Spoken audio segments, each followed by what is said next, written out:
한국갤럽에서 나온 여론조사 결과부터 보면서 얘기해 보도록 하겠습니다.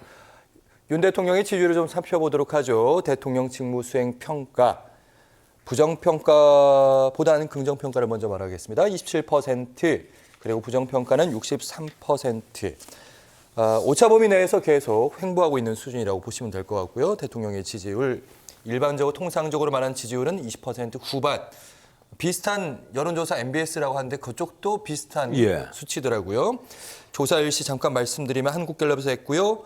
그리고 전화면접 100%, 표본 오차 플러스 마이너스 3.1%, 조사 일시는 20일부터 22일까지. 그러니까 김건희 여사의 검찰 무혐의 결론 뉴스가 전해진 게 21일 저녁이었습니다. 온전히 반영됐다면 좀 더 떨어질 수 있었겠다. 온전히 반영은 되지 않았죠. 그런데 그 직전에 했던 다른 여론조사들, 근데 그 미디어 리서치가 했던 조사, 그리고 그 앞에 또 했던 리얼미터 조사, 이런 것도 보면 윤 대통령의 지지도가 다시 폭락을 하고 있습니다. 이 원인이 뭔가? 참 그 원인을 말하기는 굉장히 쉽습니다. 여러 수십 가지가 있는데 갤럽이 늘 하고 있는 얘기는 1등이 경제, 민생, 물가. 이건 변하지 않는 거예요. 문제는 이게 아주 심각합니다. 정부 여당에게 내가 묻고 싶어요.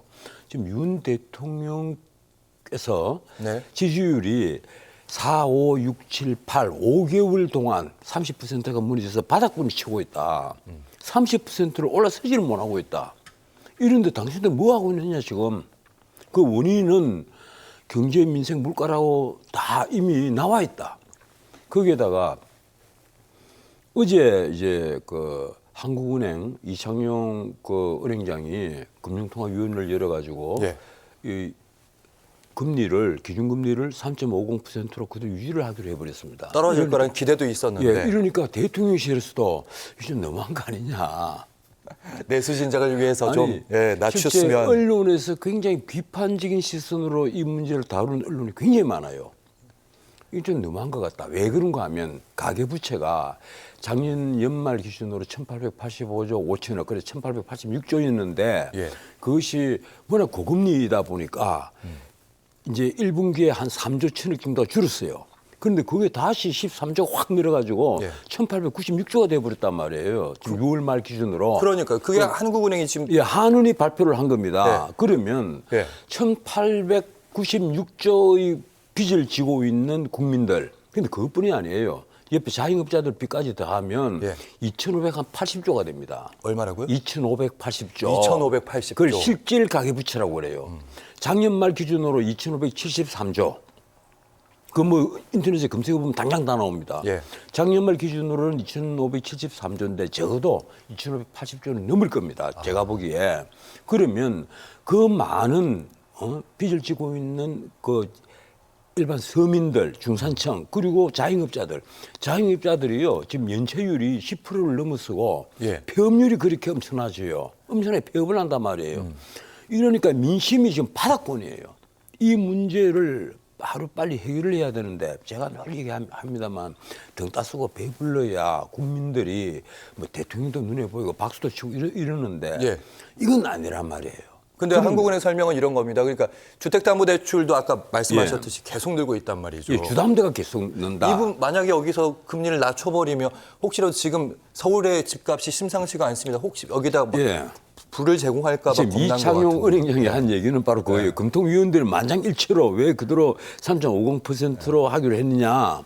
바로 집값이 들썩거리고 있다. 지금 영끌하고 비투를 해서 무조건 집을 사야 된다, 아파트를 사야 된다. 이 풍조가 다시 불고 있다는 겁니다. 실제로 그렇다고. 그래서 지금 집값을 잡기 위해서는 이 부득불 금리를 그대로 유지할 수밖에 없다. 이런 건데 문제는 금리가 그대로 유지가 되다 보니까 이 돈이 돌지를 않고 자영업자들이 그대로 장사도 되지 않는 데다가 고금리는 그대로 유지가 되니까 금리를 감당을 못 한단 말이에요. 이러니까 버는 돈보다는 쓰는 돈이 훨씬 더 많으니까 쉽게 말하면 1분위는 내가 늘 얘기를 합니다만 10가구 중에 6가구 그리고 중산층도 5가구 중에 1가구는 지금 적자 살림이에요. 완전히 알뜰하게 아끼면서 사는데도 5가구 중에 1가구는 다시 빚을 내야 된다는 거예요. 그러면 이 사태를 어떻게 해결해야 되느냐. 그래서 집권 여당이나 정부나 머리를 삼아야 되는데 사람이 없는 건지 아니면 아이디어가 없는 건지 아니면 정말 능력들이 없는 건지 난 보면 정말 한심해요. 어떻게 대통령에 대한 지지도가 30% 미만으로 떨어져서 4, 5, 6, 7, 8 총선에서 그렇게 대패를 하고 예. 지금 5개월이 지났는데 역시 바닥권에 있단 말이에요. 이러는데도 지금 한동훈 신임 대표도 보면 뭐 기껏 얘기하는 게 금투세 이것이 민생의 전부인 것처럼 금투세 폐지에 지금 올인을 하고 있다시피 하고. 그건 후반부에 다루겠습니다. 예. 이러니까 우리 국민들이 보기에는 정말 답답한 거예요. 아니 그럼 전 변호사님 이런 거잖아요.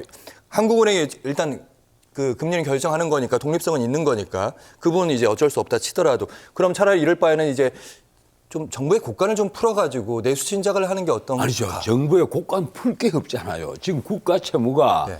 작년 말 기준으로 1,226조. 야. 이 국가 채무예요. 예. 당장 이 우리 국가가 계산해서 갚아야 될 돈이 그만큼이나 돼요. 국가 부채가 아닙니다. 가령 연금 부채라든가 공무원 연금 부채, 군인 연금 부채를 다 포함하면 그거 빼고도 이건 엄청나요. 1,200조 원 그럼 말씀. 당장 지금 지급 책임을 지고 있는 부채만 1,226조예요. 그러면 정부의 선택지가 별로 없는데. 그래서 그게 뭔가 GDP의 50.4%나 된단 말이에요. 예, 국제조화 40% 예, 권유하는데. 이러니까 예. 황당한 겁니다. 예. 이러니까 고가를 풀 것도 없어요. 그러면 어. 윤 대통령이 나는 집권 첫날부터 일자리를 만드는데 올인을 했어야 됐다. 비즈니스 라운드 가령 기업체의 회장들 사장들을 예. 한 달에 한 번씩 같이 모여서 회의도 하고 이래서 모든 총력을 기울여서 일자리를 먼저 만들어내야 된다. 아, 일자리. 일자리를 만들어내지 않으면요. 예. 국민 소득이 늘지 않고 돈이 돌지를 않습니다. 기본적으로. 예. 재정을 100번 푸는 것보다 일자리를 만들어내는 것이 그렇죠. 10배, 100배 효과가 좋은 거예요. 예. 그런데 일자리를 만들려면 실제 노동계획을 해야 되는데 이 노동계획은 문자 그대로 가령 노조를 설득하는 것은 보수 정당이 설득이 잘 안 됩니다. 진보 정당이 설득을 할 수 있는 거예요. 이거는 또 그래서 어려운 이게 참 문제인데. 딜레마가 보통 딜레마가 아니에요. 그런데 에마뉘엘 마크롱 같은 경우는 첫 한 해 400회나 되는 예. 대토론회를 했잖아요. 그래서 노동개혁에 올인을 했단 말이에요. 그래서 그 이듬해 다보스 포럼에 프랑스가 돌아왔다. 예. 이 연설 제목이 그래요. 프랑스가 돌아왔다. 지금 미국도 마찬가지예요. 미국도 지금 하는 말이 다시 뭐 지금 그 트럼프가 늘 하는 말이 그거 아니 메가 아니에요. 예. 미국을 다시 위대하게 만들겠다. 그러니까 대한민국도 한국이 다시 돌아왔다 뭐 이렇게 해야 되는데 네. 그렇게 할 사람이 없는 거예요. 알겠습니다. 나는 도대체 총리께서 뭘 네. 하시고 기재부 장관께서는 뭘 하시고 집권 여당의 그 수많은 인재들은 지난번에 총선 때 얼마나 많은 인재를 공천을 했습니까? 그 수많은 인재들은 뭘 다 하시는지. 알겠습니다. 문제는 경제야, 일자리야 이 말씀하시고 계시는 거예요. 대통령께서는 또 뭘 하시는지. 예. 대통령께서 지금 요사이는 안보 강조한다고 한참 바쁘시던데 그럴 수밖에 없어요. 아니, 그건 이제- 외부가 뭐, 예. 네. 사실은 이 시간에 저희가 안보 문제도 저희가 얘기했어야 예. 되고 그리고 김건희 여사 문제도 했어야 되는데 어쨌든 가장 핵심 경제 부분 얘기를 하느라 저희가 좀 시간을 할애했고요. 정당 지지율 저희가 살펴보면서 계속 이 얘기를 해보도록 하겠습니다. 역시 한국갤럽 조사고요. 국민의힘 32, 민주당 31, 조국혁신당 8, 개혁신당 2. 이 지지율 역시 MBS 조사 비슷하고 일단 국민의힘 지지율, 더불어민주당 지지율 비슷해졌네요, 이제. 저게 다 약간씩 컨벤션 효과는 있었던 것 같아요. 예. 이 국민의힘도 지난번 7.23 전당대회에서 그 한동훈 위원장이 뭐 어대한이라고 그랬죠. 어차피 대표는 한동훈이다. 그런데 그럼에도 불구하고 이 컨벤션 효과는 일정 부분 있었고 또 이쪽도 뭐 확대명이라고 그랬잖아요. 확실히 대표는 그 이재명이다. 그리고 거의 뭐 일극체제다 이런데도 역시 그 이 대표로 취임하면서 예. 아주 연설을 저는 정말 재밌게 들었어요. 나는 이재명의 연설은 야 이렇게 바뀌었나 정말 깜짝 놀랐습니다. 뭐 먹사니즘이라는 것은 알고는 있었는데 그 연설문에 윤석열 대통령 이름이 한 번도 등장을 하지 않아요. 그 한번 다시 한번 그 생각은 못 해봤어요. 이 정부 여당을 공격을 안 한단 말이에요. 예. 우리 다시 뛰자. 먹고 사는 것이 첫 번째다. 아. 계속 이런 거예요. 예. 성장이 우리를 그 자유롭게 한다. 뭐 이런 식이에요. 성장을 해서 우리 모두를 똑같이 기본 사회 취지가 성장을 통해서 우리 모두 똑같은 그 좋은 기본 그렇죠. 기본적인 여건을, 복지를 누리도록 하는 것이 그러자. 그게 기본 사회다. 내가 알고 있는 기본 소득, 기본 금융입니까? 그 기본 주택. 맞아요. 이런 거하고는 전혀 다른 얘기를 또 하는 거예요. 아하. 쉽게 말하면 중산층으로 아니 중도층으로 외인을 그만큼 넓히겠다. 이런 이제 계획 아래 그런 얘기를 한 건데 아마 그런 것이 그 나는 이번에 민주당의 지지도를 올리는데 좀 도움이 되지 않았을까. 쉽게 말하면 저희가 잠시만요, 변호사님. 그러면 지지 여부와 별개 호감 가는 정당, 비호감 가는 정당 보면서 그 지표 보면서 얘기를 하시면 될 것 같아요. 예. 이렇습니다. 더불어민주당 호감 간다 39, 호감 가지 않는다 52, 조국혁신당은 간다 32, 비호감 54, 국민의힘은 간다 32, 비호감 60, 개혁신당은 호감 간다 18, 비호감 64. 국민의힘, 그러니까 민주당 얘기하셨으니까 국민의힘 쪽 입장에서 고민되는 부분은 긍정은 그렇다 치고 비호감 부분이 60% 높다는 부분, 개혁신당은 호감 부분이 상당히 낮네요. 어떻게 지금 보시는지. 윤 대통령의 경우에요. 윤 대통령의 경우에 보면 윤 대통령만 딱 떼놓고 보면 예. 긍정보다 부정이 곱하기 2하고 플러스가 한 0.5가 되십니다. 예. 이러니까 2.5배예요. 이런 경우는요. 가령 외국 같으면 아마 하야 요구까지도 받을 겁니다. 그럴 지금 아주 심각한 문제예요. 사실은. 그런데도 나는 집권 여당이 너무 지금 여유를 부린 거 아니냐.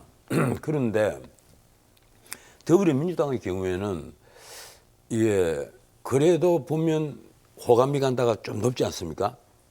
상대적으로. 저게 저는 지금 컨벤션 효과라고 생각을 합니다. 아하. 그리고 지난 총선에서 압도적 지지를 받았잖아요. 그 여파가 아직까지 가는 거예요. 표를 줬으니까 일단. 그런데 하나 명확한 게 있습니다. 이재명 대표든 한동훈 대표든 또 뭐 그 민주당이든 국민의힘이든 지지 세력보다 반대 세력이 늘 훨씬 많다. 그러니까요. 그 말은 무슨 말인가 하면 누가 권력을 잡더라도 허약한 친구일 수밖에 없다. 우리 국민이 정치에 대한 기대가 너무 높아서 아닐까요? 아니죠. 예. 정치판에 들어온 사람들이 소명의식이 없다는 얘기예요. 소명의식 없이 입신영달만 생각해서 들어와서 쉽게 말하면 언론이 다 지켜보고 있을 때 아주 겸손을 떨다가 언론이 다 물러나고 나면 온갖 이 광포한 행동을 하는 그런 사람으로 돌변을 합니다. 나는 수많이 지켜봤어요.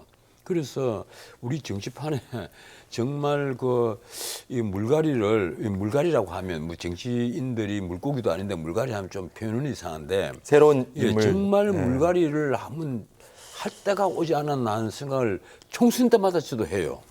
그래서 누가 공천관리위원장이 되더라도 한번 제대로 물갈이를 하면 그 정당이 완성을 할 텐데 이거 한번 보세요. 지난번에 국민의힘은 그 앞에 21대 총선에서 패배한 사람들을 그대로 다 내놓았어요. 이러니까 그 사람이 그 사람이란 말이에요.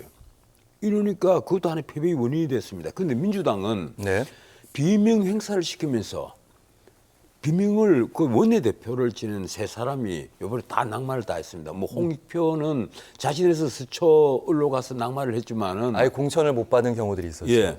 홍영표나 이 박광호는 공천 자체를 못 받았잖아요. 이러니까 제가 보기로는 진짜 황당한 문제예요, 이게. 그런데도 국민들이 보기에는 새 인물들이 대거 등장을 했단 말이에요. 신선해 보이는 거예요, 이게. 그런데 거기에 비해서 국민의힘은 좀 생각이 짧았다.